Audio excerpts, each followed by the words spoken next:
Muito bem, caros alunos, professor Felipe Germano, mais uma vez com vocês, dando seguimento na aula 2 aqui do módulo 5, dele design experimental ou delineamento experimental. Nós vamos para a parte de delineamento entre grupos e delineamento intra-sujeitos. Já descobrimos o que é delineamento, correto? Então agora já entendemos como o delineamento ajuda na questão da validade interna e externa.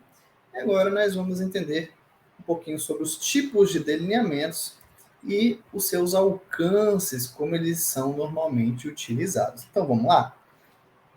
Começando pelo delineamento entre grupos, né? A abordagem mais tradicional utilizada na psicologia e nas ciências sociais para fazer pesquisa tem a ver com o uso de delineamento entre grupos. Então, nós temos no delineamento entre grupos, como vocês já podem imaginar, a formação de grupos de pessoas, grupos de indivíduos. E quando nós pegamos esses grupos, nós formamos literalmente pelo menos dois grupos para comparar esses dois grupos. Seria como fazer time, sabe futebol, mais uma vez? Se eu tenho 22 jogadores de um lado, 22 jogadores de outro, eu vou comparar o desempenho, né, de um grupo com o outro grupo. Mais ou menos assim, só para entender. Entendimento inicial. Mas vamos continuar aqui. Quando você trabalha com grupos, esse tipo de delineamento ele tem algumas especificidades, algumas características. A primeira delas é o quê?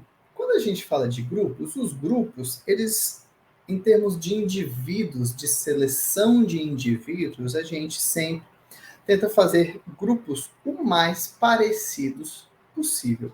Só que não dá para ficar entrevistando cada uma das pessoas que vão participar dos nossos grupos. Imagina que eu quero ver o efeito de uma determinada medicação analgésica, né? E aí eu quero ver esse efeito de analgesia e aí eu vou testar esse efeito de analgesia em grupos, em pessoas, em várias pessoas. Então eu vou chamar 100 pessoas para minha pesquisa. Pego essas 100 pessoas e vou dividir elas em dois grupos de 50. Cada grupinho vai ter 50. Como é que eu faço para ter certeza de que as pessoas, as 50 pessoas do grupo A, têm mais ou menos as mesmas características das 50 pessoas do grupo B? Fazendo entrevista uma a uma, você com a sua idade, seu sexo, não sei o quê. Não. Você faz uma distribuição randômica, uma distribuição aleatória entre grupos.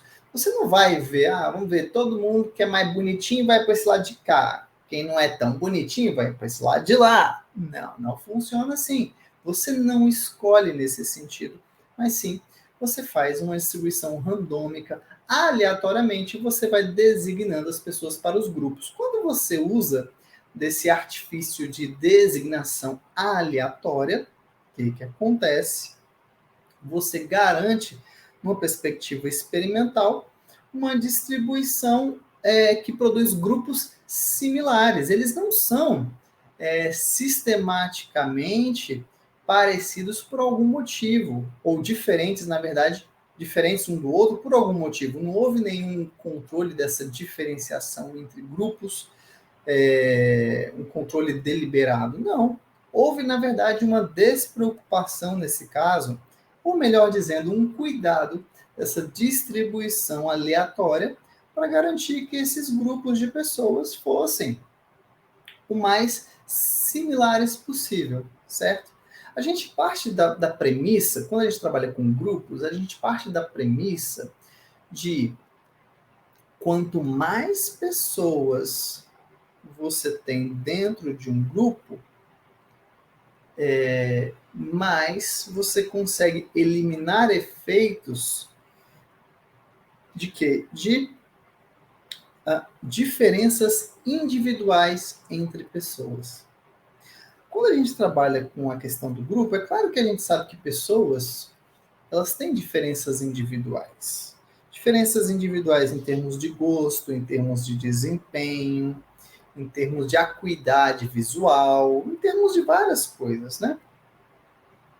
Mas aí, quando você faz essa distribuição aleatória, parte do pressuposto que essas diferenças individuais elas vão sendo diluídas à medida que o grupo se torna cada vez maior. Perfeito? Então vamos lá, você pega 100 pessoas, convida para uma pesquisa, divide essas 100 pessoas em grupos de 50, essas pessoas são aleatoriamente distribuídas em cada um desses grupos, e esses grupos parte do pressuposto que, com base nessa distribuição aleatória, eles são similares, equivalentes, parecidos um com o outro. Chamarei o grupo A de grupo controle, chamarei o grupo B de grupo experimental. O que eu faço a partir desse momento? Eu pego a minha medicação analgésica e dou para o meu grupo experimental. E não dou a medicação para o grupo controle. Caso eu avalie junto ao grupo experimental que houve, né, analgesia, eles podem escrever, responder uma pergunta no questionário lá. Ah, você está sentindo menos dor? Assumindo que todo mundo foi convidado, os 100 indivíduos foram convidados para a pesquisa por terem, sei lá, dor de cabeça crônica. E aí depois eu só distribuo 50 para um lado, 50 para o outro. Os dois grupos têm dor de cabeça crônica, independente. Não escolhi os mais bonitinhos para um lado, os menos bonitinhos para o outro, nada disso. Eu vejo, eu boto lá. Depois de você ter ingerido o comprimido, você sentiu menos dor? Marque de 1 a 10 o seu nível de dor depois da ingestão do comprimido. Claro, você vai ter uma medida anterior também, né? Ou marque o seu nível de dor neste momento. Você pode só pedir assim, marque o seu nível de dor neste momento.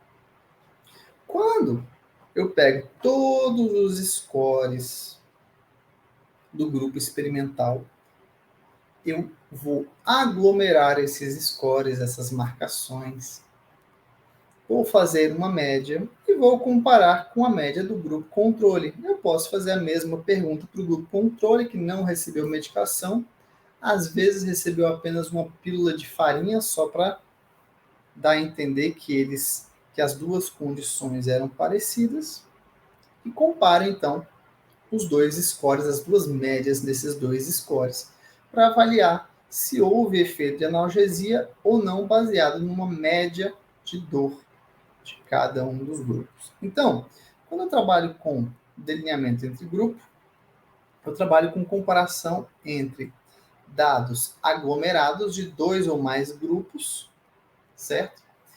E esses dois ou mais grupos, normalmente, nós temos um grupo controle e grupos experimentais, e a designação dos indivíduos para cada um dos grupos acontece de forma aleatória. Então, assume-se que a variável independente causou os resultados observados, pois os dois grupos não diferiam entre si no início do experimento. No início do experimento não havia diferenciação entre os grupos, dado essa designação aleatória que garantia dois grupos parecidos, similares ou comparáveis, por serem parecidos. Vocês lembram que quando a gente falou de delineamento, delineamento implica um arranjo de condições. Qual é o arranjo de condições que eu faço no delineamento de grupo? Eu produzo duas condições, como eu disse, condição controle e condição experimental, que são pelo menos as duas condições que tem que ter em todos os experimentos, não é verdade? Qual é a condição controle? É um dos grupos. Qual é a condição experimental? É o outro grupo. Fiz o arranjo, fiz a designação aleatória, que é a minha forma de controle experimental para garantir que são grupos comparáveis por serem parecidos. Lembra? A condição controle e a condição experimental precisam ser iguais, ou nesse caso, muito, muito similares. Perfeito? Os dois grupos, baseados na designação aleatória, são muito similares. certo? O que eu faço em seguida? Vou administrar o comprimido. Administro o comprimido para o grupo do tratamento, que tem o princípio ativo. O grupo experimental fica chupando o dedo. Você pode dar uma pílula de farinha, uma pílula de um placebo para eles, certo? Um tipo de pílula qualquer, sem nenhum efeito conhecido. Pílula de farinha que seja, um docinho que pareça com comprimido. Você fala para o grupo experimental, este é um remédio analgésico. Você fala para o grupo controle, este é um remédio analgésico. Uai, Felipe, mas você vai estar mentindo para o grupo controle? Sim. Vocês lembram que o grupo experimental e o grupo controle, eles precisam ser exatamente iguais? Pois é, a instrução que o grupo experimental recebe precisa também ser dada ao grupo controle. Se eu falo para o grupo experimental, caros participantes da pesquisa, vocês agora receberão um comprimido analgésico que irá diminuir as suas dores de cabeça. Vocês deverão ingerir o comprimido usando esse copinho de água. Eu vou falar a mesma coisa para o grupo controle. Caros participantes da pesquisa, agora vocês receberão um comprimido analgésico. Vocês deverão, que irá diminuir as suas dores de cabeça. Vocês deverão ingeri-lo com um copinho de água. Isso tem a ver com controle experimental dentro de um delineamento entre grupos. Felipe, mas você está realmente mentindo para o grupo controle ou você está só... Eles sabem que é de mentirinha, mas você tá tendo que falar isso porque faz parte do seu papel. Não, a gente não deu nenhuma outra instrução para o grupo controle e para o grupo experimental. Essa é a única instrução que eles têm. Você chegou lá, foi convidado a entrar, recebeu essa instrução, pegou um comprimido, botou para dentro, engoliu com água e é isso. Ninguém sabe quem está... Os participantes não sabem quem está recebendo o princípio ativo. Os participantes nem têm consciência, não têm conhecimento de que tem outro grupo, no caso, ou outro grupo que seja o experimental não sabe do grupo controle, e o grupo controle não sabe do experimental. Não é necessário para avaliar o efeito do medicamento que um grupo tenha consciência ou ciência do outro, percebe? Então, é muito importante nesse caso aí, quando a gente fala de delineamento entre grupos, essa designação aleatória, formar esses grupos. Depois de formar esses grupos, a gente assume que eles são parecidos, iguais no início do tratamento. Aliás, antes do início do tratamento. Por quê? Porque o grupo controle e o grupo experimental passaram por uma designação aleatória para cada um dos grupos, certo? Importante, como vocês podem ver, quem está no grupo experimental, aquele que recebe o comprimido, está no grupo experimental. Apenas. Ele não recebe o comprimido, depois sai do grupo experimental e vai para o grupo controle e toma o comprimido de farinha. Não. Ele fica apenas no grupinho dele. Então, cada sujeito da pesquisa, num delineamento entre grupos, ele participa de apenas uma condição do experimento. Ou seja, ele participa de apenas um grupo. Então, esse delineamento entre grupos implica em poucas medidas. Todos os indivíduos do grupo são expostos às condições por um mesmo período de tempo. As medidas de interesse são realizadas poucas vezes e com agrupamento dos dados relativos aos sujeitos que compõem cada grupo. Então, como vocês podem ver, quando eu falo que todos os indivíduos de um grupo são expostos às condições por um mesmo período de tempo, todo mundo que está no grupo experimental, digamos que a instrução é, vocês vão tomar esse comprimido e vão ficar aqui na salinha durante 30 minutos. Todo mundo vai receber a instrução, vai tomar o comprimido e vai ficar lá os 30 minutos. Lindo e maravilhoso, desse mesmo jeitinho. Então, quem está dentro daquele grupo passa pelas mesmas coisas exatamente igual, pela mesma questão de tempo, certo? Afinal de contas, para depois eu conseguir agrupar os dados relativos aos sujeitos, eu preciso que os sujeitos tenham passado pela mesma coisa. Se eu quero pegar, digamos que eu, Joãozinho e José, eu, João e José, os três estamos no grupo experimental, tomamos o comprimido para dor. Agora, eu vou responder de 0 a 10 qual é o meu nível de dor. Eu coloco 8, Joãozinho coloca 7, o José coloca 5. 5, 7, 8. Beleza? O que eu faço? Eu pego esses dados dos participantes que passaram pela mesma quantidade de tempo em cada uma das condições dentro daquele grupo, naquela condição, dentro daquele grupo, eu vou agrupar esse dado. Como é que eu agrupo esse dado? Eu tiro uma média. Eu posso tirar uma média, na verdade.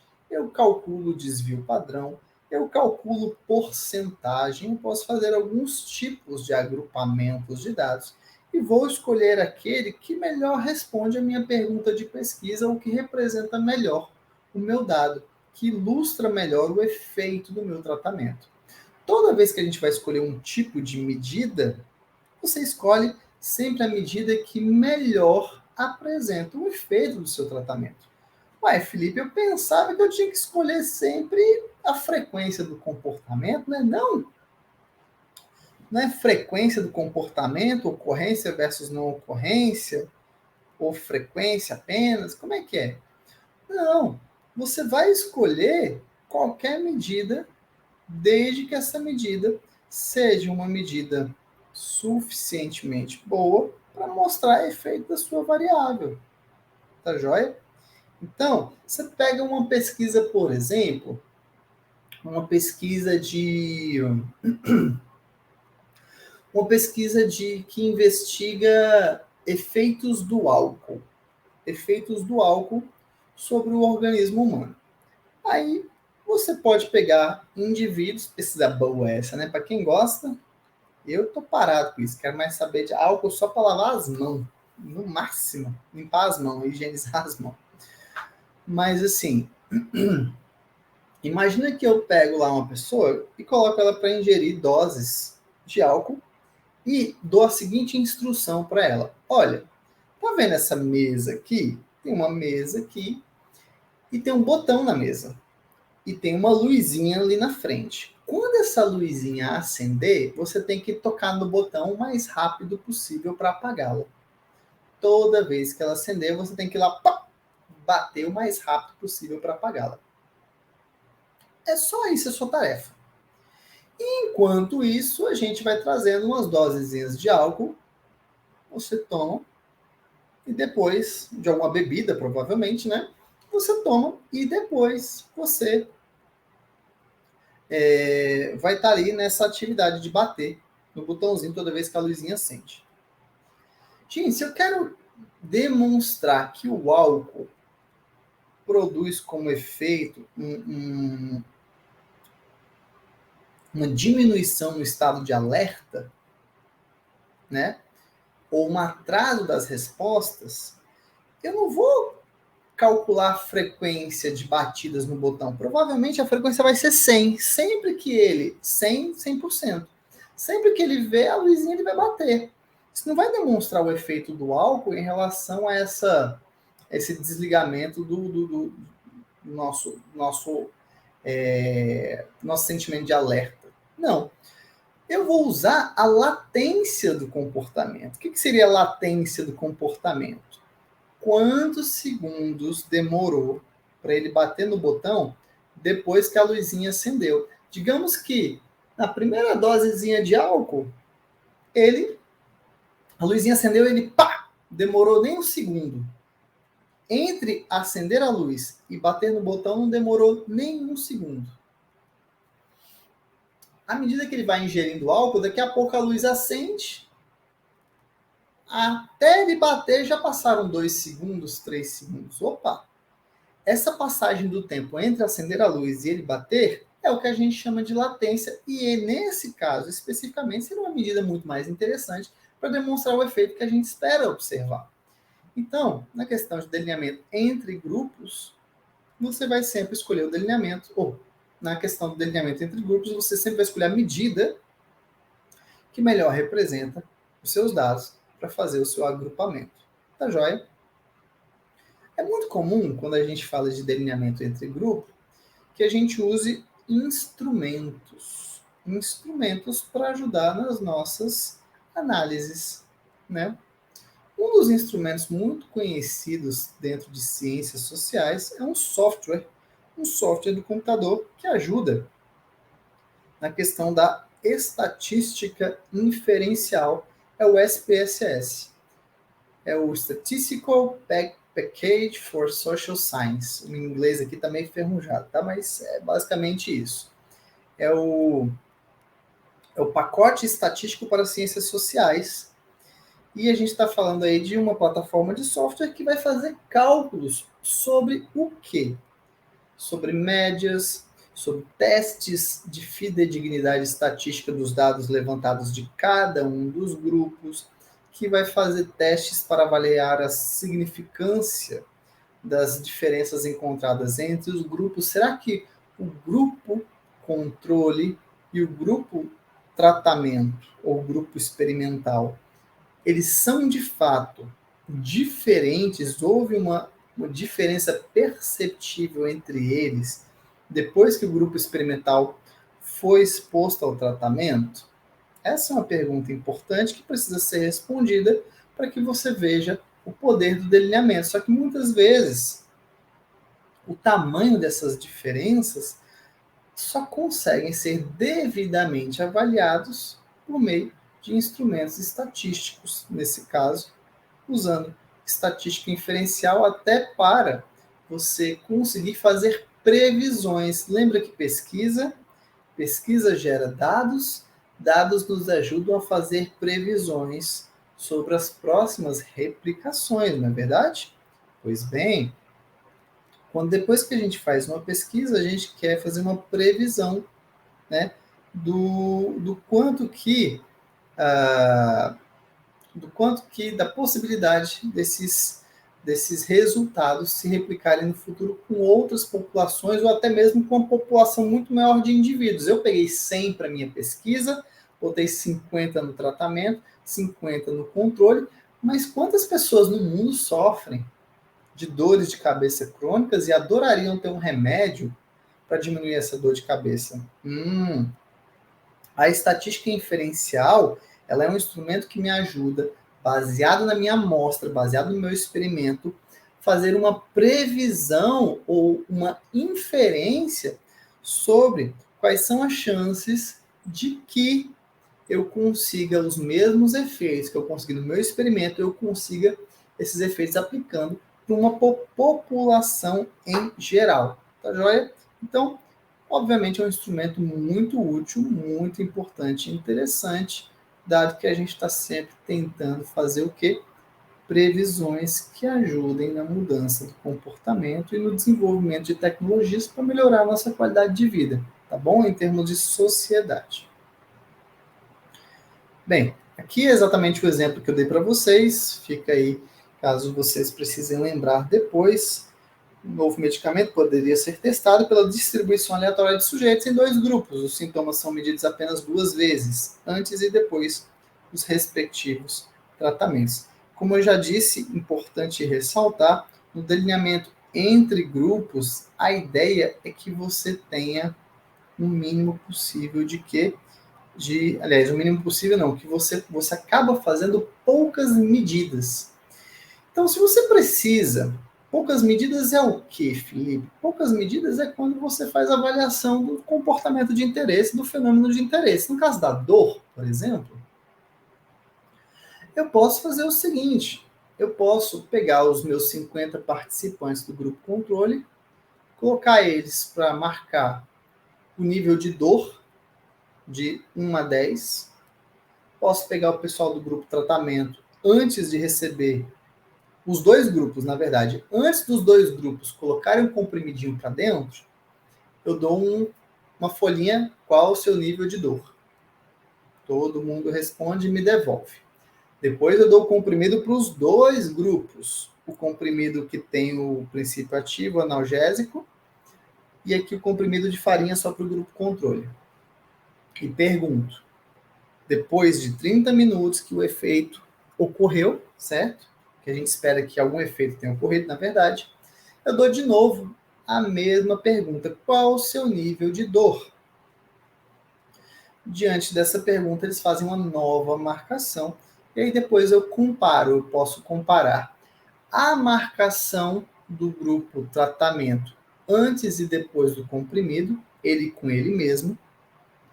Do grupo controle eu também posso fazer essa comparação, o grupo controle ele com ele mesmo, como estava antes do comprimido de farinha, como ficou depois do comprimido de farinha, e depois eu faço uma comparação do entre grupos, como o nome do delineamento sugere. Eu comparo como era os dois grupos antes dos comprimidos. Provavelmente eu espero que se o comprimido, eu espero que se os grupos eram iguais ou parecidos, muito similares, por uma questão de designação aleatória, eles vão ter mais ou menos o mesmo nível de dor, certo? E aí eu então comparo depois, após a ingestão em cada grupo do seu respectivo comprimido, eu comparo o score e vejo, será que agora o grupo tratamento, ele de fato teve uma diminuição significativa da dor em comparação com o grupo controle? Então, eu faço poucas medidas, eu tiro poucas medidas e a partir dessas medidas eu acabo fazendo as minhas análises posteriores. Mas as medidas, nesse caso, do tratamento medicamentoso foram apenas 2 para cada grupo, antes e depois do comprimido. A medida está sendo feita por meio do questionário de marcação lá do nível de dor. Fora isso, não tem mais conversa com os participantes. Tá? Os resultados obtidos em cada grupo são, então, faltou vírgulinha aí, estatisticamente comparados entre si para avaliar a eficácia do medicamento. Se os sintomas tiverem uma redução estatisticamente significativa no grupo que recebeu o medicamento, a redução poderia ser atribuída ao medicamento. Então, pessoal, sempre que a gente fala, sabe quando vocês falam assim, olha, eu notei uma mudança significativa no comportamento alvo. Aí você fala assim, interessante, qual foi o teste estatístico que você usou? Teste? Que teste? Usei teste não. Uai, a palavra significativo, quando usada num contexto experimental, ela sempre tem a ver com o quê? Com testes de significância. Então, testes de significância, que são testes estatísticos, eles apontam se a mudança foi ou não significativa. Quando você não faz aplicação de teste, você não pode falar em termos experimentais que você notou uma mudança significativa. Essa palavra fica proibida, você não pode usar, você não fez teste. Então, se você fez teste e o teste mostrou mudanças, você fala, fiz o teste estatístico entre grupos, notei uma mudança significativa do grupo experimental para o grupo controle. Ou fiz o teste estatístico, usando estatística inferencial, e a mudança não foi significativa. Houve mudança, mas não foi significativa. Não foi significativa porque não alcançou o score esperado no teste, que demonstraria que os grupos de fato são diferentes depois da aplicação do medicamento. Tá? Houve uma mudança de fato.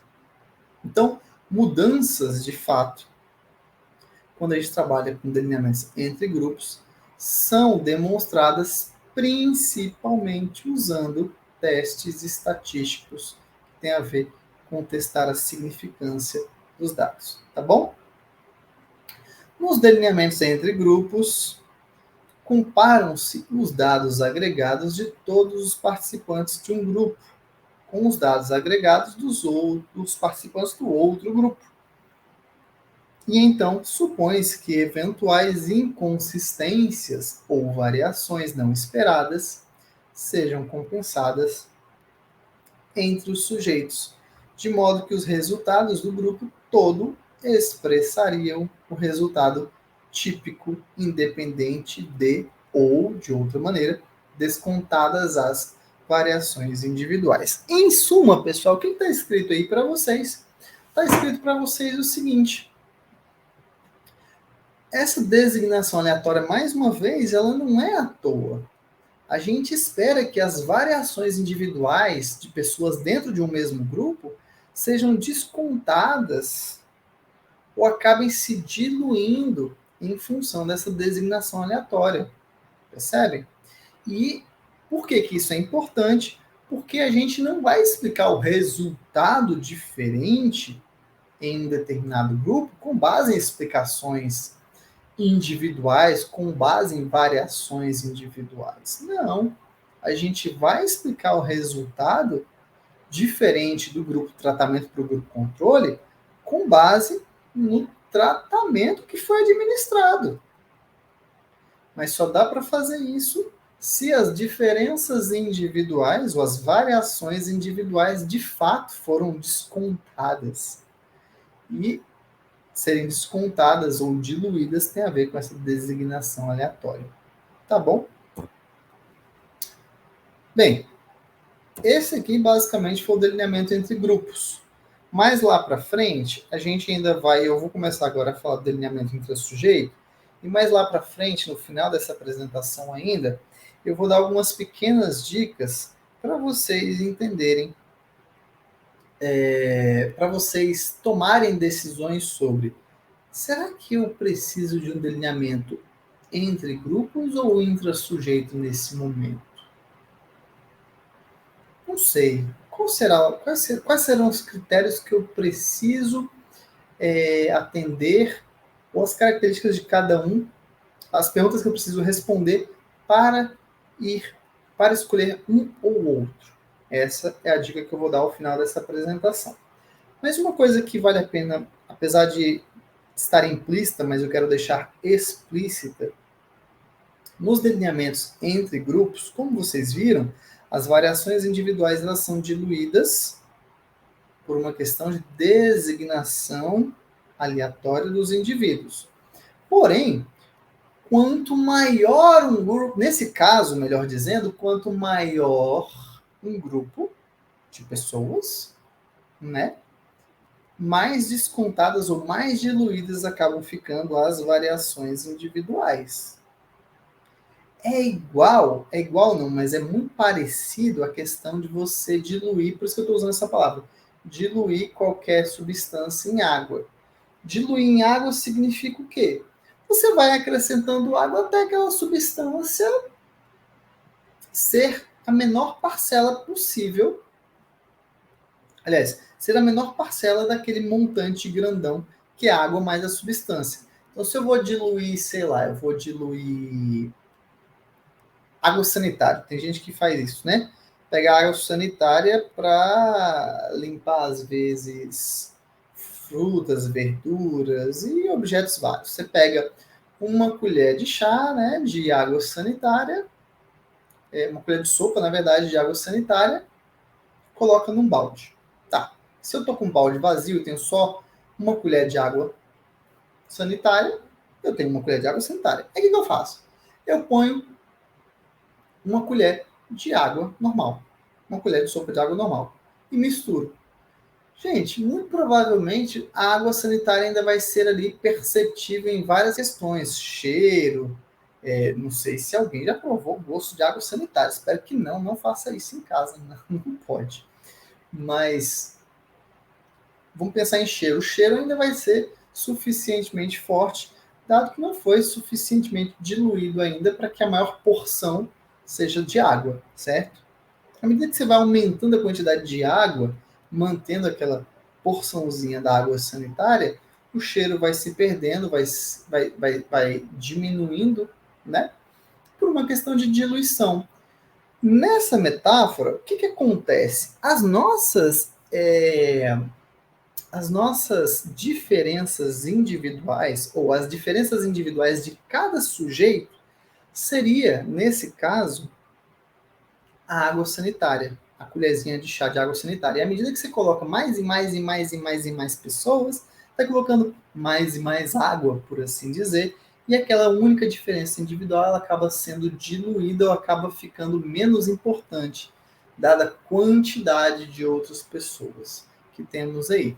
Então, se uma pessoa gosta muito de heavy metal, usa preto, maquiagem e o cabelo espetado para cima, quando você bota ela no meio de uma multidão, o destaque acaba sendo muito menor, tá joia? Acaba sendo muito, muito menos evidente. Isso acaba não influenciando muito os dados na hora que você vai agregá-los, tá joia? Então é mais ou menos essa lógica. Então, delineamentos entre grupos, eles acabam sendo delineamentos que necessariamente precisam de muitos participantes. Então, mas muitos é quanto, Felipe? Quanto mais, melhor. Então, essa já é uma característica marcante do delineamento entre grupos, que você sempre vai trabalhar com amostras, contar com a participação de muitas pessoas. Quando a gente está ali no. Quando a gente muda o foco, sai do delineamento entre grupos e vai para um delineamento intra-sujeito, delineamento intra-sujeito como outra maneira, né, de arranjar condições, controle e experimental, ele tem outras características. A primeira característica que destoa do delineamento entre grupos é o fato do uso de poucos sujeitos experimentais. Como vocês já me ouviram falar nessa apresentação, delineamento intrasujeito, ele também é chamado de delineamento de sujeito único. Para uma demonstração experimental, ele é usado e tem ganhado muito espaço nas ciências comportamentais desde as pesquisas anteriores, lá da época de Skinner. Então, Skinner foi um dos entusiastas que usava o delineamento de sujeito único. A demonstração que pode ser feita do tratamento a partir da comparação do sujeito com ele mesmo. Então, a diferença individual aqui, ela, se lá no delineamento entre grupos eu vou compensar as diferenças individuais, chamando um número cada vez maior de pessoas para compor o grupo, neste caso eu compenso as diferenças individuais trabalhando com a mesma pessoa. Eu faço medidas repetidas do desempenho da mesma pessoa em momentos diferentes. Então, a gente parte do pressuposto que a diferença individual que existia no Felipe, no momento pré-tratamento, é a mesma no momento pós-tratamento. É o mesmo Felipe, é a mesma pessoa, então a diferença individual ela acaba sendo irrelevante no delineamento de sujeito único para a explicação do comportamento das mudanças observadas no experimento. Acaba sendo irrelevante, Felipe? Sim, porque, lembra, se eu estou arranjando condições controle experimental que viabilizem uma comparação, o que é importante na condição controle e na condição experimental? Que as duas sejam o mais parecidas possível ou iguais de preferência. A única diferença que pode ter é a VI, é a intervenção. Se eu estou com o Felipe agora e estou com o Felipe depois, é o mesmo Felipe. Não é? São as mesmas características individuais, exceto pelas ameaças à validade interna, maturacionais, eventos históricos, etc. Mas são ameaças. Mas é o mesmo Felipe com as mesmas características individuais. Então, a comparação que eu faço Felipe agora e Felipe depois, é possível que as mudanças sejam explicadas, as mudanças no Felipe depois sejam explicadas de forma satisfatória a partir da VI que foi introduzida. E não de questões individuais, porque elas estavam presentes antes e depois. Ok? Então existe esse cuidado aí também. Por isso que ele é um delineamento possível de demonstrar efeito de tratamento. Bem, então nós temos uso de poucos indivíduos e tratar os sujeitos individualmente. Sabe os dados lá no entre grupos, no delineamento entre grupos, que eles são agrupados? Eu pego os dados de um sujeito com outro sujeito, faço uma média, por exemplo. Pois bem, aqui não, aqui eu pego o dado do sujeito, é o dado do sujeito, eu vou analisar o dado do sujeito, a ocorrência do comportamento, a frequência, a latência, a intensidade, as ocorrências do comportamento, e vou trazer o sujeito, vou levar o sujeito ao longo de todo o meu experimento. Então, ele vai passar por todo o experimento, desde a condição controle até o final da condição experimental, até porque o sujeito, nesse tipo de delineamento, ele vai funcionar como seu próprio controle. Quando eu falo que eu vou avaliar o meu comportamento antes e depois da intervenção, eu estou comparando o meu desempenho antes da intervenção com o meu desempenho depois. Então, eu sou o meu próprio controle, eu sou o meu próprio parâmetro de comparação. Porém, existe uma questão diferente antes e depois. Qual que é? Exatamente. Intervenção, tratamento. Logo, qualquer mudança pode ser atribuída ao tratamento num delineamento de sujeito único, bem controlado. Uso de medidas repetidas baseadas em observação contínua. Esse também é uma característica que destoa e é diferente do delineamento entre grupos. Como assim, Felipe?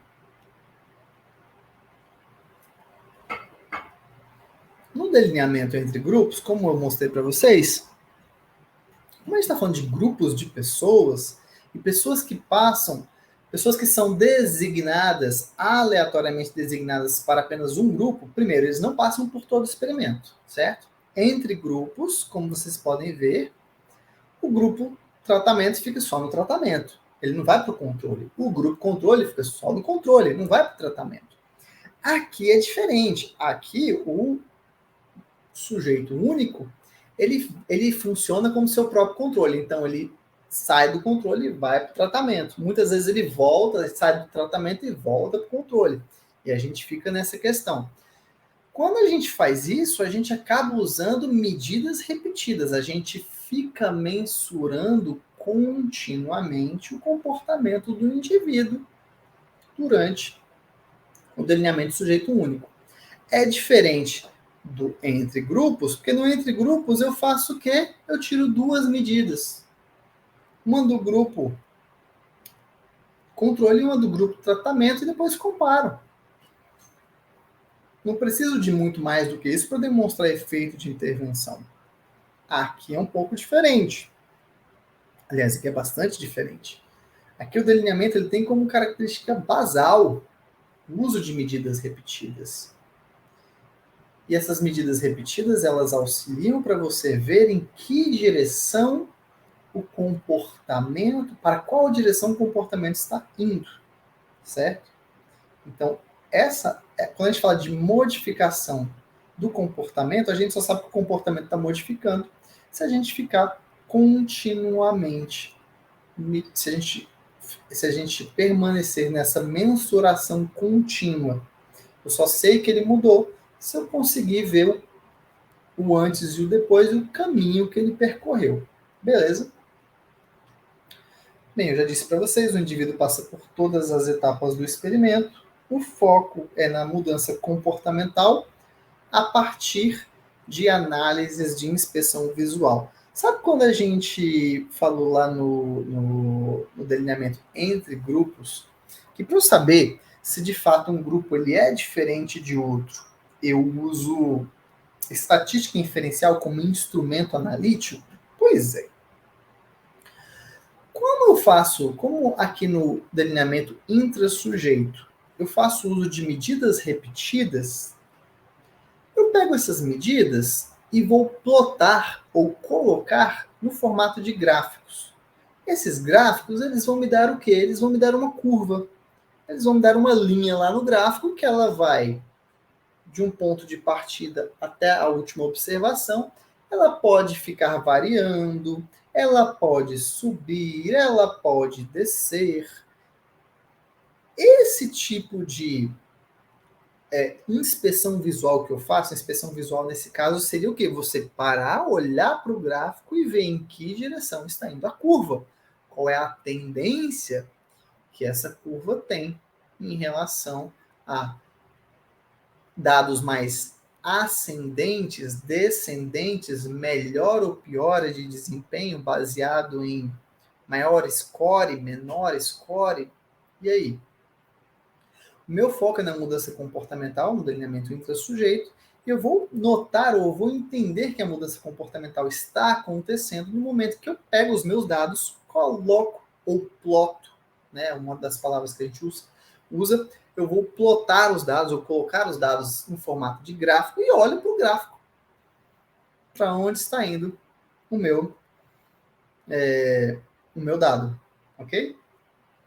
Então, muito importante entender que no delineamento intrassujeito, a inspeção visual é uma das técnicas analíticas mais utilizadas e demanda também treinamento, não se enganem não. Bem, a previsão e a generalidade das conclusões dependem da qualidade das medidas do desempenho do indivíduo, ou seja, dependem fortemente do controle sobre variáveis estranhas. Mais uma vez, estamos falando de delineamento intrassujeito, é um delineamento, delineamento implica arranjo de condições, e arranjo de condições implica você eliminar variáveis estranhas que poderiam gerar explicações alternativas. Se eu começo a fazer um tipo de tratamento, começo a administrar um tipo de tratamento para diminuir os comportamentos disruptivos, ou vamos pegar comportamentos agressivos ou autolesivos de uma criança, tá? Se eu começo a fazer um tratamento, eu preciso, e eu quero garantir, em termos experimentais, que foi o meu tratamento, a variável responsável por diminuir esses comportamentos autolesivos, eu preciso garantir que todas as outras variáveis ou elementos no meu experimento estejam controlados. E controlados, mais uma vez, significa antes do tratamento era de um jeito. Enquanto o tratamento estava acontecendo, as coisas continuavam do mesmo jeito. A única diferença é que agora estava tendo tratamento. Então, sabe aquela coisa? Se que eu falei para vocês, se o administrador do tratamento é o Carlos, aliás, perdão, se o Carlos é o responsável da criança, o Carlos estava presente durante a situação controle, o Carlos tem que estar presente também durante a situação experimental, quando o tratamento acontece. Por quê? Porque a ausência do Carlos pode se configurar uma variável estranha que influenciou o comportamento. Afinal de contas, é uma diferença entre condições. Então, torna-se mister ou imprescindível, importantíssimo, que as duas condições sejam sempre controladas, no sentido de serem o mais parecidas possível ou serem iguais. Bem, é muito comum no delineamento intrassujeito que a gente use uma estratégia de controle experimental para permitir comparações do sujeito com ele mesmo, tá? Porque a impressão que dá, vou comparar Felipe com o Felipe mesmo depois da intervenção, né? Moleza. Como é que eu faço isso? Então, uma das estratégias que normalmente a gente utiliza é a estratégia de estado estável, ou estratégia de estado estável, certo? Que busca a estabilidade da medida do comportamento. Nós vamos entender o que é isso agorinha, mas como vocês podem ver, nós vamos buscar um estado estável, ou vamos buscar uma estabilidade na medida do comportamento. Tanto na linha de base, LB aqui é a linha de base é a condição controle, quanto na intervenção, que é a condição com VI. Então vamos entender o que é a estratégia dos estados estáveis? Envolve medir repetidamente a VD, ou seja, envolve medir repetidamente o comportamento de interesse sob condições que são mantidas constantes até se obter dados relativamente estáveis. Então, vamos pensar. Vamos pensar em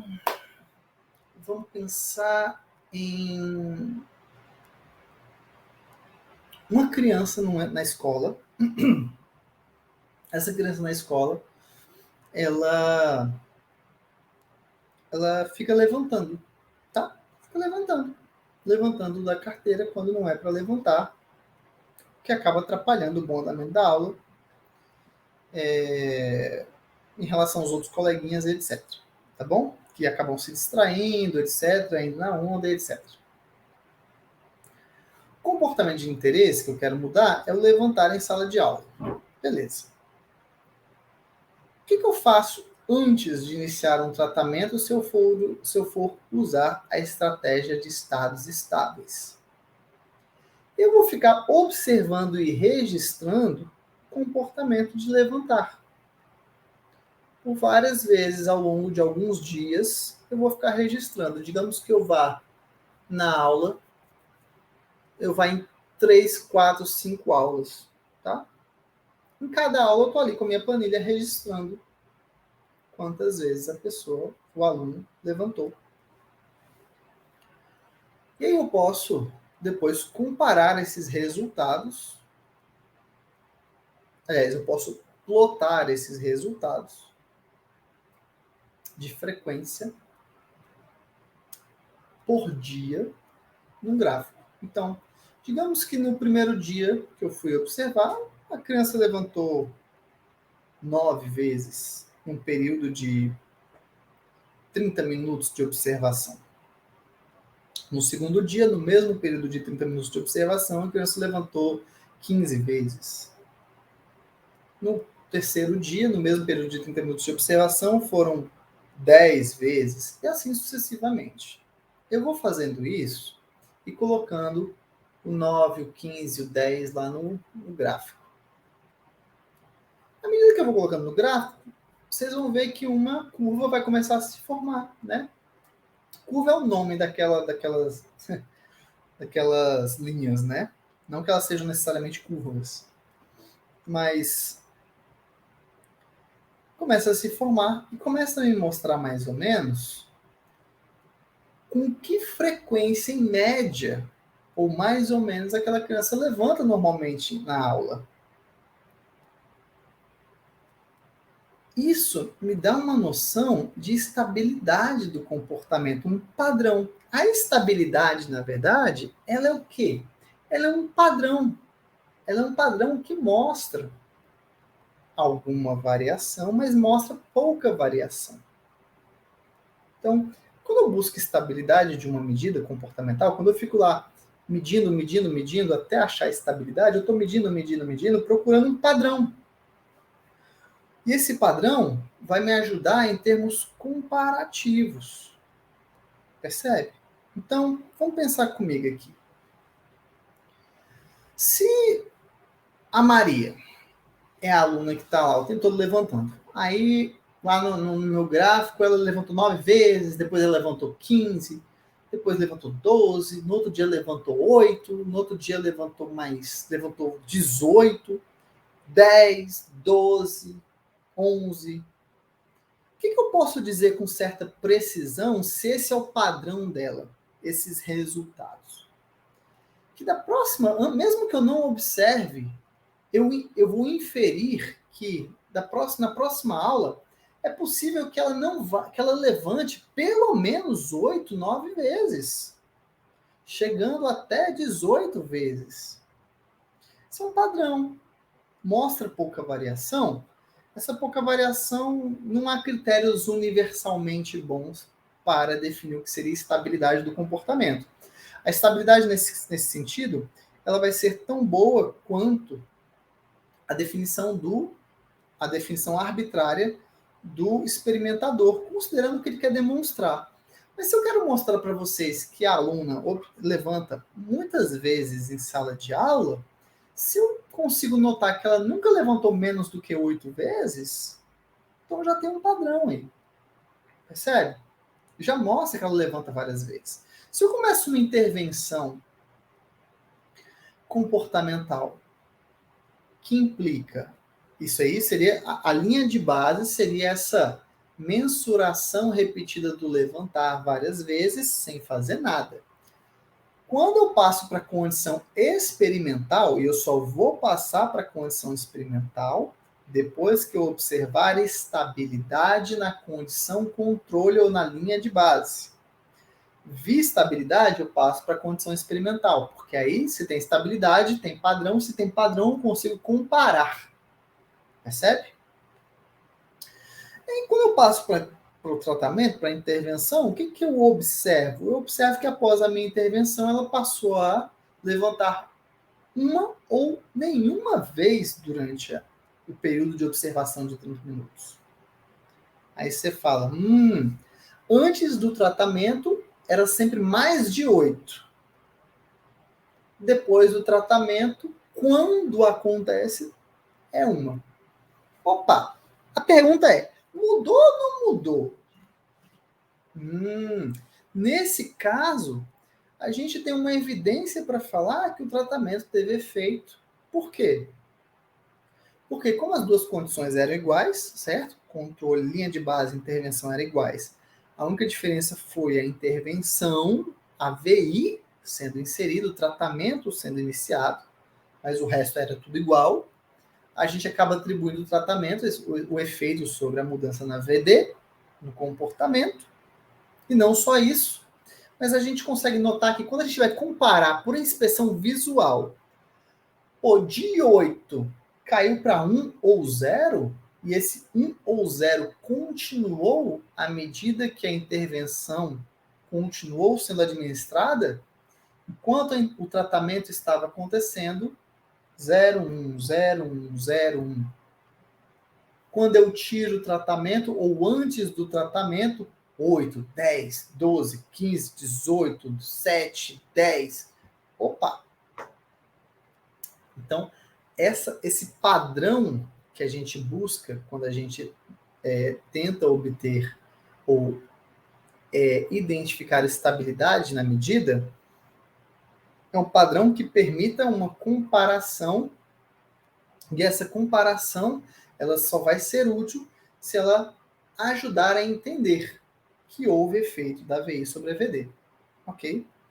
Então, a estabilidade é um requisito indispensável, pois sem estabilidade em cada condição, não é possível fazer afirmações diante da comparação entre condições. Detalhe, como vocês podem ver, eu estou falando aqui de estabilidade em cada condição. Em outras palavras, estamos falando de estabilidade tanto na condição controle quanto na condição experimental. Ah, Felipe, então quando eu estou lá no tratamento, é importante que o tratamento aconteça até a gente identificar um padrão, certo? Certíssimo. Por quê? Pode ser que um belo dia essa criança só esteja meio dodóizinha, tenha calhado, né, dela ir dodóizinha para a aula, e foi o primeiro dia de tratamento. Aí, no primeiro dia de tratamento, a dodóizinha não quer levantar. Aí o tratamento acontece, pô, não levantou nenhuma vez. Pergunta, ela não levantou nenhuma vez porque o tratamento deu certo? Pô, não sei, é provável que não, né? Já que ela estava dodóizinha. O que eu faço para ter certeza? Então, eu faço... Essa parte você corta depois que eu vou tirar aqui o negocinho que eu esqueci. Pronto, tirei e agora voltando.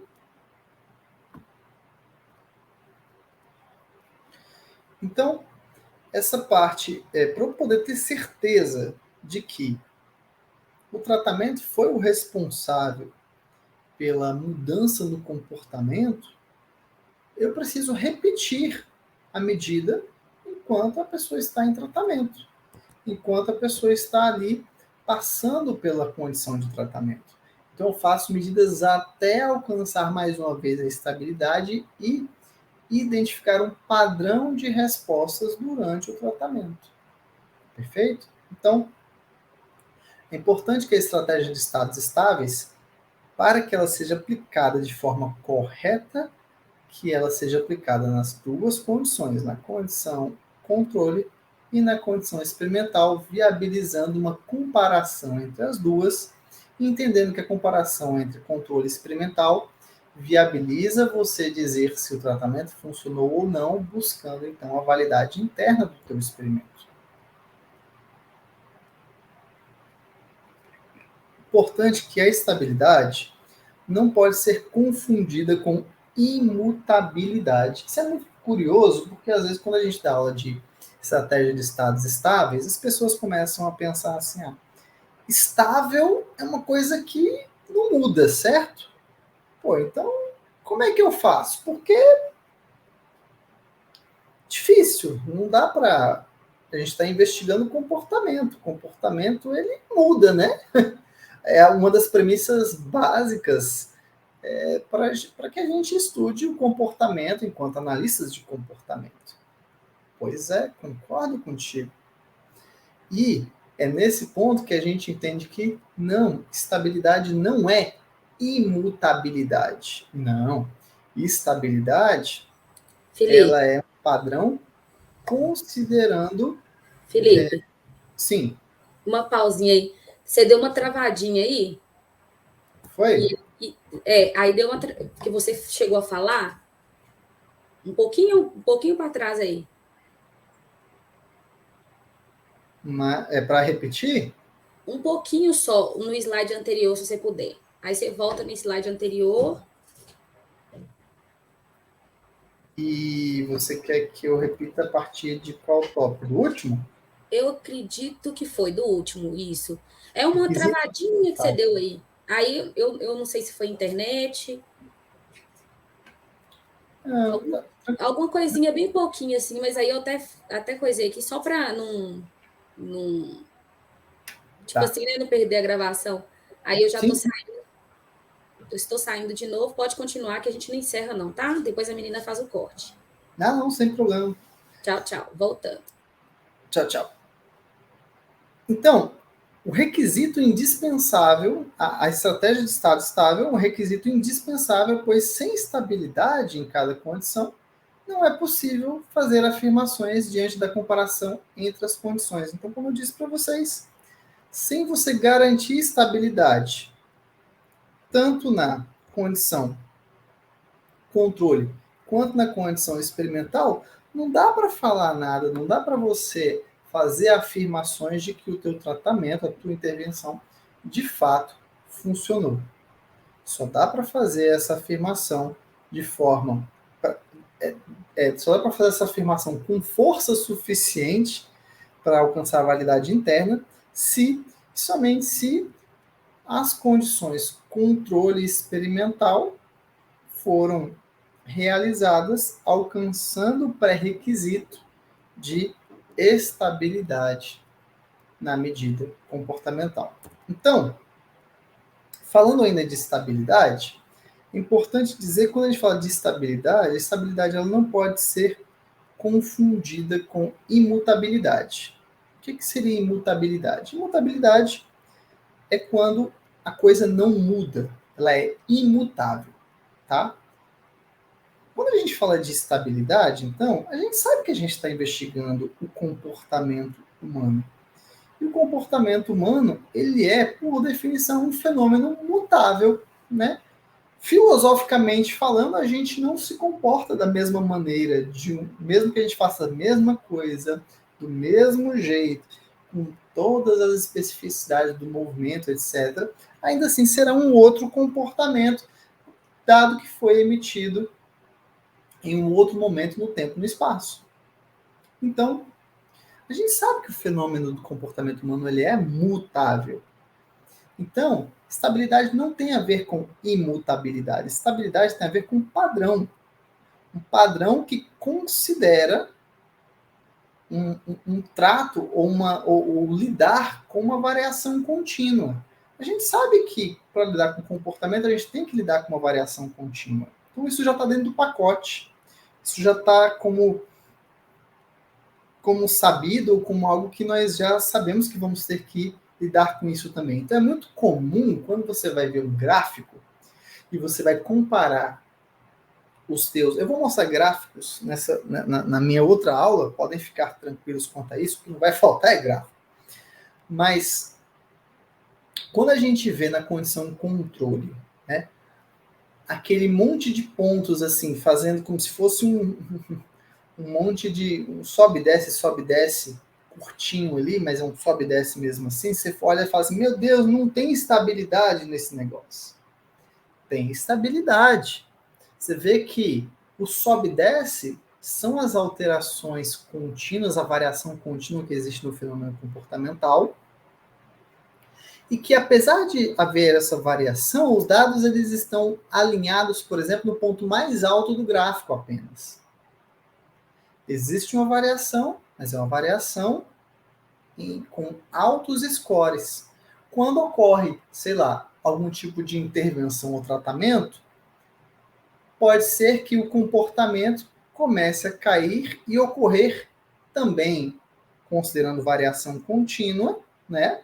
Só que numa região mais baixa do gráfico, ou seja, com baixos scores. Então, a diferença, a distância vertical entre linhas antes e depois da intervenção mostra essa distância vertical que a gente vê por meio de inspeção visual, mostra o tamanho da mudança comportamental observada. E mais uma vez, importante dizer, quando a gente vai plotar o dado no gráfico, lembrem-se, a medida quem escolhe é você. E você vai escolher a medida que você julga ser mais importante ou conseguir demonstrar melhor o efeito da tua variável. E para melhor demonstrar o efeito da tua variável, você escolhe uma medida que vai mostrar essa diferença de distância vertical entre curvas no teu gráfico. A curva que está na condição controle e a curva que está na condição experimental. Elas não precisam ser curvas no sentido de linhas retas, mas podem ser curvas, né, com variações, desde que consigamos obter ou perceber diferença nessa distância vertical entre as curvas. Tá joia? Então, estabilidade significa que os valores da VD, ou seja, do comportamento, oscilam de certa maneira com certo padrão que o experimentador considera estável. Imagina um corredor, pessoal, uma pessoa que corre muito, corre rápido. Ela, quando vai correr, pode ser que ela tenha, ao final da corrida, resultados diferentes no tempo de corrida. Mas apesar dessas pequenas oscilações e variações, essas oscilações e variações ainda acontecem dentro de um espectro, né? Um espectro que a gente acaba considerando estável se permite uma comparação com pessoas que não correm tão rápido, por exemplo. Ou com ele quando ele está lesionado e etc. Tá?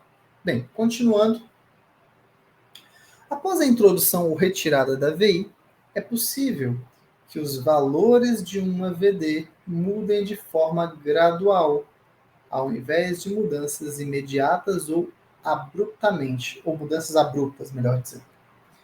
É muito comum, quando a gente usa essa estratégia de estados estáveis, como nós temos a condição controle e a condição experimental, é muito comum que a gente pense assim, beleza, vou sair da condição, eu observei estabilidade na condição controle. Este é o momento de mudar para a condição experimental. Por quê? Essa é uma parte que eu vou falar no próximo tópico, mas acho que eu já vou até adiantá-la primeiro. A estabilidade nas medidas da VD, ou a estabilidade nas medidas do comportamento em cada condição, torna-se critério necessário para se decidir pela continuidade ou mudança de condições em cada momento do experimento. Ou seja, se o dado está estável, se o comportamento está estável, esse é o momento, essa estabilidade me permite decidir. Posso começar o meu tratamento? Isso em termos de estabilidade na condição controle. Se eu estou na condição experimental, a condição de tratamento, e vejo estabilidade, estabilidade me permite decidir se eu continuo o experimento ou se eu encerro o experimento aqui. Então a estabilidade acaba, quando identificada, ela acaba servindo como critério para uma tomada de decisão de mudança de condição ou de encerramento do experimento, tá? Então, voltando. Quando eu percebo, então, baseado na minha estabilidade, numa condição controle, por exemplo.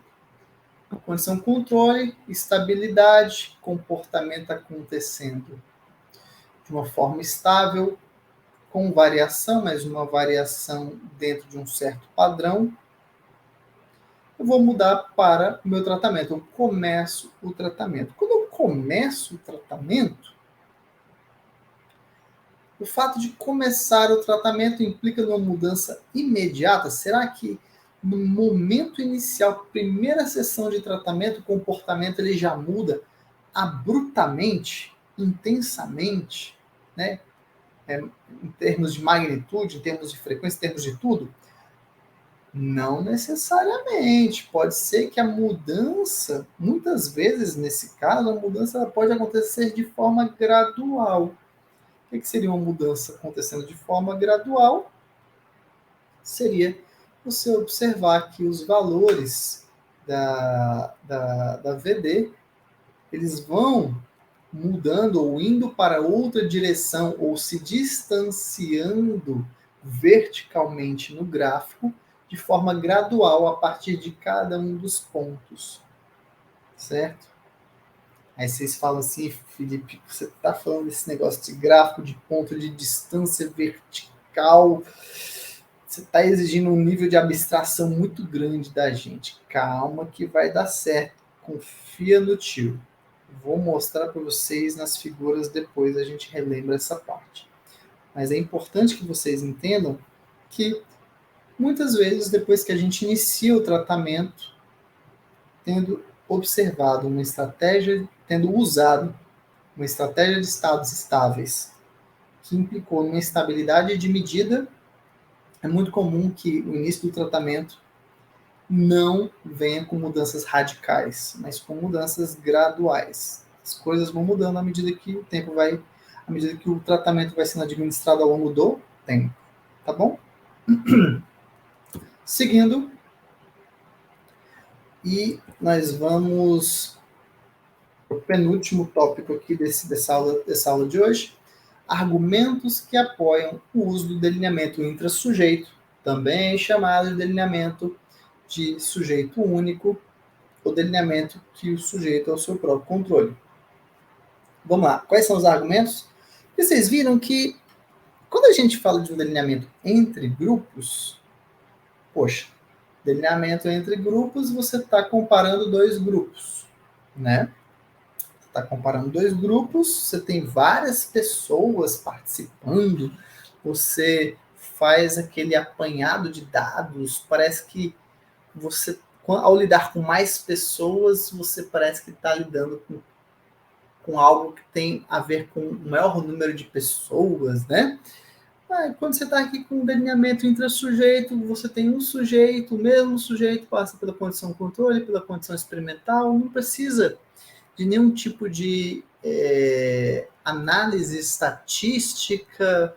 Como é que eu sei que um delineamento intrassujeito, nesse caso, vai ser útil para demonstrar alguma coisa? Por que eu usaria um delineamento intrassujeito, considerando que ele abarca uma amostra de uma pessoa? Por quê? Quais são as razões para isso? Vamos a elas. Primeira razão importante para você usar o delineamento intersujeito. O comportamento, que é o nosso fenômeno de interesse, ele é um fenômeno característico de organismos individuais, que interagem de maneira única com o mundo, ou seja, dois indivíduos nunca se comportam da mesma maneira. Pessoal, se eu quero mudar o comportamento humano, se o meu interesse é no comportamento humano, o comportamento ele é um fenômeno relacionado ao organismo individual. Quem se comporta é o indivíduo, sou eu. Um grupo não se comporta. Um grupo não é uma entidade que se comporta. Não existe comportamento de grupo. Aí vocês dão um pulo desta altura assim e falam, uai, Felipe, você tá doidão, cara? Claro que existe comportamento de grupo. Claro que grupo se comporta. Aí eu faço assim, ó.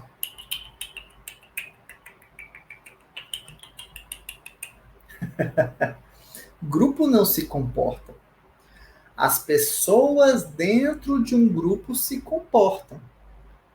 Grupo é só uma palavra para representar um monte de pessoas individuais, cada uma se comportando de um jeito, que às vezes o resultado desses diversos comportamentos individuais é interessante para todo mundo.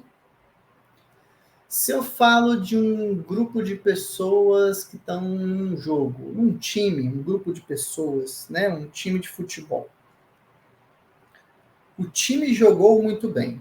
Não, o time não jogou muito bem. O time é um grupo. Grupo não se comporta. Cada um dos indivíduos jogou e o fato de cada um ter jogado trouxe como resultado vencer a partida. Mas o grupo não era uma entidade, né? Não é como se eu tivesse pegado todo mundo, amassado, feito uma bolinha assim. Opa, eu tinha 50 pessoas, eu vou fazer um grupo de pessoas agora. Vou amassar todas as pessoas, agora tem um todo chamado grupo, composto por 50 pessoas, que esse grupo se comporta. Não, o grupo não se comporta.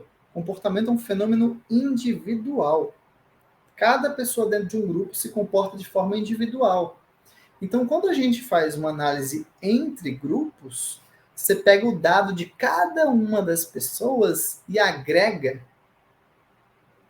Isso não é mais um dado comportamental. Agregar dados. Tá joia? Mas eu vou falar disso no próximo tópico. Mas lembre-se, comportamento é um fenômeno do indivíduo. O indivíduo se comporta. Não existe grupo enquanto uma entidade diferente de indivíduos que se comportam. O grupo não se comporta. Se eu quero estudar comportamento, eu preciso de um delineamento que abarque o fenômeno individual, que seria, nesse caso, o delineamento intra-sujeito. Cálculos que agregam resultados não representam corretamente o desempenho de nenhum dos seus membros. Pessoal, eu botei aqui um cálculozinho matemático interessante. Finge que eu, João José, a gente está sentindo dor e a gente vai marcar ali o nosso nível de dor, tá bom? Nosso nível de dor. Eu marquei, o José marcou 1. Ele está com nível de dor 1. Eu estou com nível de dor 9. E o João está com nível de dor 2. Bem, se eu quero tirar uma média da nossa dor, né? Uma dor média, o que eu faço? Eu somo e divido por 3, né? 9 mais 1, 10, mais 2, 12. 12 dividido por 3 dá 4.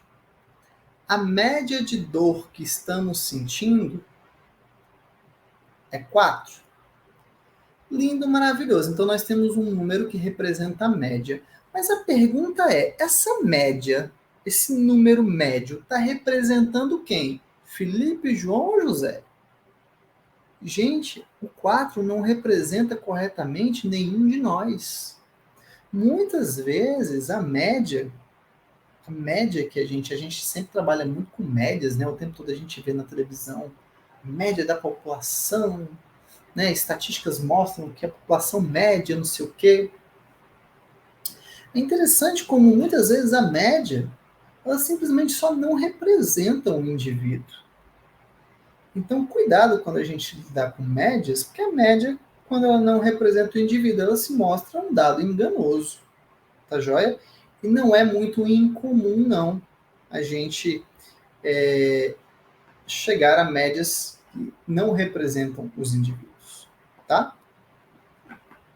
Bem, agregar resultados envolve misturar dados efetivamente comportamentais com a diferença entre os desempenhos, que é um dado não comportamental, o que não é útil na explicação do comportamento de um organismo singular. Pessoal, quando eu agrego dados, o que eu estou fazendo? Eu estou agregando dados comportamentais com dados não comportamentais. Como assim, Felipe? O que é um dado comportamental? Dado comportamental é um dado do comportamento. Um dado comportamental é o dado do comportamento que ocorreu, que foi observado, certo? Então, se eu falo que eu vi o Joãozinho pular 3 vezes é um dado comportamental, beleza? Quando eu pego o Joãozinho e falo, Joãozinho pulou 3 vezes e José pulou 2 vezes, vou agregar o dado 3 com o dado 2. Só que o dado 3 e 2, eles não são iguais, né? Eles são diferentes. Essa diferença entre os dados, a falta de um pulo, né? É necessário agregar porque o dado não é igual, não é verdade? A diferença entre João e José é um pulo. Existe a falta de um pulo aí. Essa falta de um pulo é um pulo que não foi observado. É uma diferença entre os desempenhos. Essa diferença entre os desempenhos não é um dado comportamental. Não é um dado comportamental porque ela representa uma coisa que não aconteceu. Um pulo a menos. E dados e comportamento, ele tem a ver com o que foi feito e não com o que não foi feito. Não com o que não foi observado. Então, quando a gente quer fazer previsões, quando a gente quer exercer controle e influência sobre o comportamento, a gente busca, para isso, uma tecnologia comportamental baseada em dados efetivamente comportamentais. Dados que não são comportamentais, médias, não são dados comportamentais. Eles tendem a nos levar, eles podem nos levar a ou diferenças de desempenho, né, entre indivíduos, entendendo que diferenças de desempenho salientam o que não aconteceu, né, de um para o outro. Isso é diferença. Porque se aconteceu é igual, né? Mas se não aconteceu, se eu estou falando de diferença, é porque não aconteceu alguma coisa de um para o outro. Aí gera diferença. Isso não é um dado comportamental, e isso não agrega, não é útil na explicação de comportamento de um organismo singular. Então tá aí três, deixa eu ver se tem mais. Não, tá aí três razões importantes ou argumentos importantes que apoiam o uso do delineamento intrassujeito em pesquisas para investigar o comportamento humano. O comportamento humano como um fenômeno comportamental, o comportamento humano como um fenômeno característico de organismos individuais, o fato de que agregar resultados pode gerar resultados agregados que não representam nenhum dos indivíduos, e, somado a isso, nós estamos sempre agregando dados comportamentais com dados não comportamentais, e agregar dados não comportamentais na nossa análise pode se tornar uma estratégia pouco útil na explicação do comportamento de organismos. Tá? Por último, para a gente encerrar a nossa aula, essa segunda aula do módulo de design experimental, vamos falar aqui rapidamente sobre algumas informações que podem favorecer a decisão do pesquisador sobre qual delineamento utilizar. Estudamos, então, entendemos que existem dois grandes delineamentos entre grupos e intra-sujeito. Como eu tomo uma decisão sobre qual usar, Felipe? Vamos lá. Delineamento entre grupos.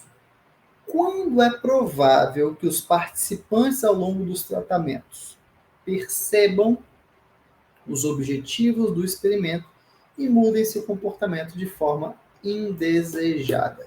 Isto é, efeito de demanda. Pessoal, vocês lembram que no delineamento intra-sujeito você tem o uso de medidas repetidas, a estratégia de estados estáveis. Isso implica a pessoa estar ali o tempo todo no experimento, tendo seu comportamento sendo avaliado nas condições de controle experimentais de forma contínua, certo?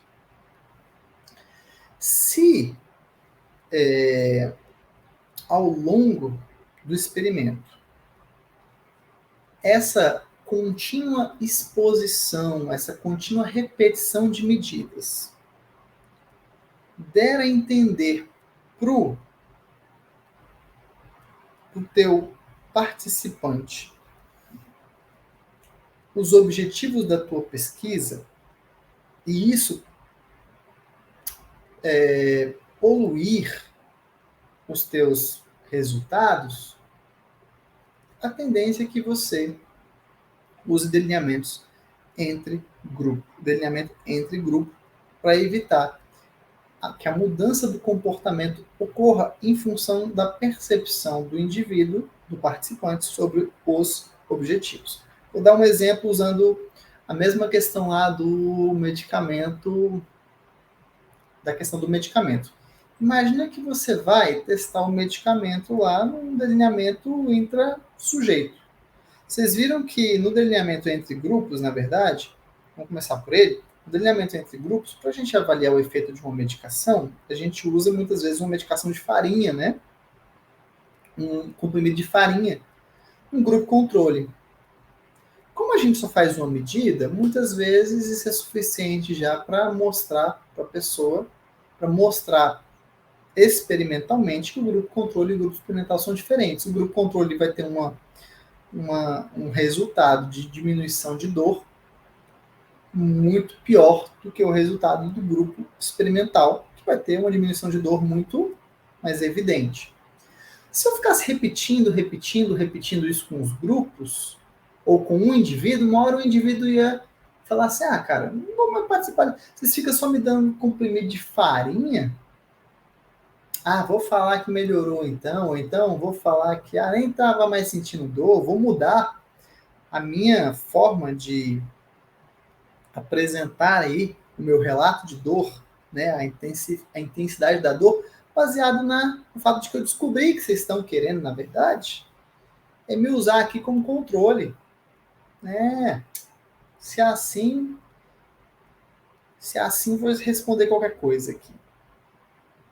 Qualquer pesquisa na qual os objetivos acabam ficando muito evidentes para o participante, e essa evidência muda o comportamento do participante numa direção indesejada, meio que não ajudando a diferenciar a motivação intrínseca do participante da manipulação experimental, isso normalmente acaba levando a gente a problemas. Então, não usem delineamento intra-sujeito, usem sim delineamento entre grupos, se você acha que uma exposição prolongada pode fazer com que o participante perceba alguma coisa que não era para ele perceber. Tá joia?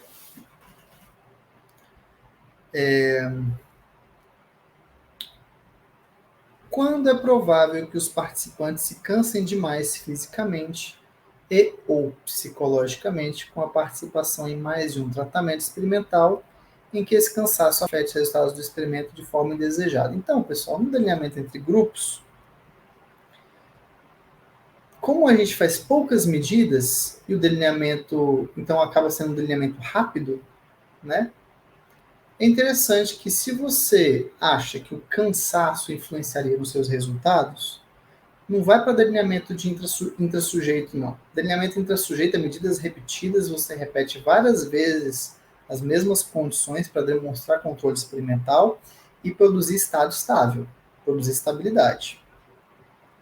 Então, se você acha que o pessoal vai se cansar, vai encher o saco, vai enjoar, isso vai contaminar os teus resultados, então esquece delineamento intrassujeito e vai para delineamento de grupo, que são poucas medidas, rapidamente ele é feito e rapidamente você consegue demonstrar algum efeito de variável, considerando a comparação entre grupos.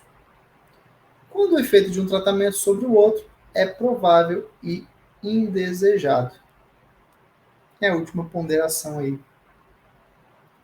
Porque imagina só, se eu tenho o grupo controle e o grupo experimental passar pela condição controle, pela condição tratamento, se passar pelas duas condições influenciam os resultados, opa, então eu não posso deixar a pessoa passar pelas duas condições, eu preciso viabilizar que ela passe apenas por uma condição do experimento.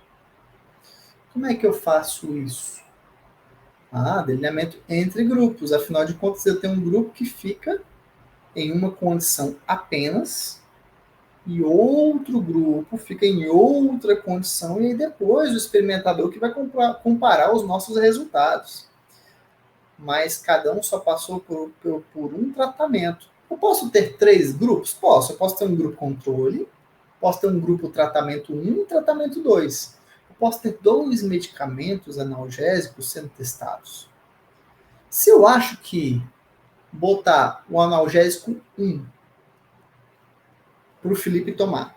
O Felipe é do grupo tratamento. E depois eu boto o analgésico 2. Também para o Felipe, no mesmo grupo de tratamento. Se eu acho que os efeitos podem ser confundidos, o que eu faço? Monto um novo grupo e esse novo grupo vai receber o analgésico 2. Então, eu tenho 3 grupos, um grupo controle que não recebe analgésico, só a pílula de farinha, o grupo 1 que recebe analgésico 1 e o grupo 2 que recebe analgésico 2. Isso implica uma diferenciação do efeito dos tratamentos e da exposição a condições. Tá joia? Lembrando que isso não é possível já no intrassujeito, porque no intrassujeito o participante passa por todo o delineamento, por todo o procedimento, todas as etapas do experimento. No intrassujeito, elas são administradas para o participante. Bem, informações que podem favorecer a decisão do pesquisador sobre o delineamento intrassujeito. Quando se deseja maior controle de características individuais, personalidade, idade, gênero, gosto e etc., o melhor é o delineamento intrassujeito. Por quê? Porque a mesma pessoa, ela vai comparar, eu vou comparar eu comigo mesmo, em 2 condições diferentes. Essas características individuais, elas acabam sendo de pouca valia na explicação do comportamento, nas mudanças do comportamento. Bem, lembra que, por mais que o delineamento entre grupos também faça isso com o aumento do número de participantes, o aumento da amostra, ainda assim pode ser que diferenças individuais de alguns subgrupos possam surgir e aparecer e contaminar os dados, tá? Quando há um número reduzido de sujeitos para compor a amostra. Quero fazer um experimento. Rapaz, eu não consigo 100 pessoas nem, pelo amor de Deus. Nem 50. Vixe, 30. Rapaz, não dá. Eu consigo uns 2, 3 participantes.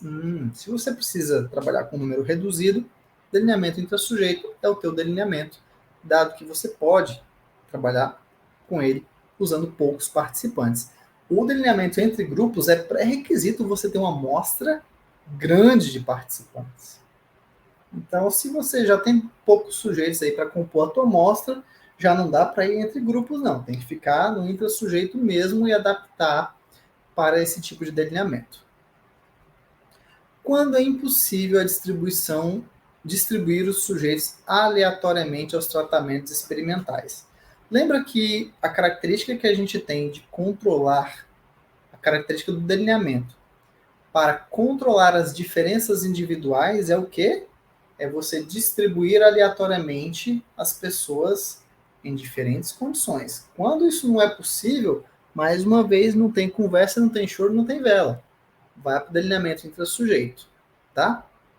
E por fim, quando se deseja saber a preferência dos participantes por diferentes tratamentos.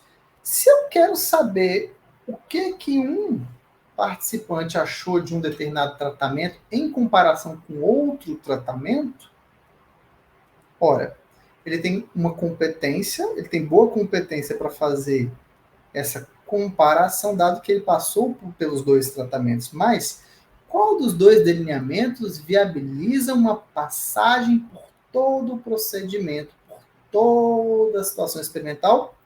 O delineamento intra-sujeito, pois o delineamento de grupo ou entre grupos não tem essa premissa. A premissa é cada participante participa de um tratamento. Então não dá para falar que os participantes que participaram apenas de um tratamento teriam competência para julgar qual seria o melhor tratamento entre dois, se eles nem passaram por dois, certo? Bem, aqui eu encerro essa parte da aula. A próxima aula vamos falar especificamente de subtipos de delineamento, outros delineamentos, só que vamos focar no delineamento intra-sujeito, entendendo que o delineamento intra-sujeito é o delineamento que favorece o estudo do comportamento enquanto fenômeno de interesse. Então, muito obrigado. Aqui eu encerro essa segunda aula. Camille.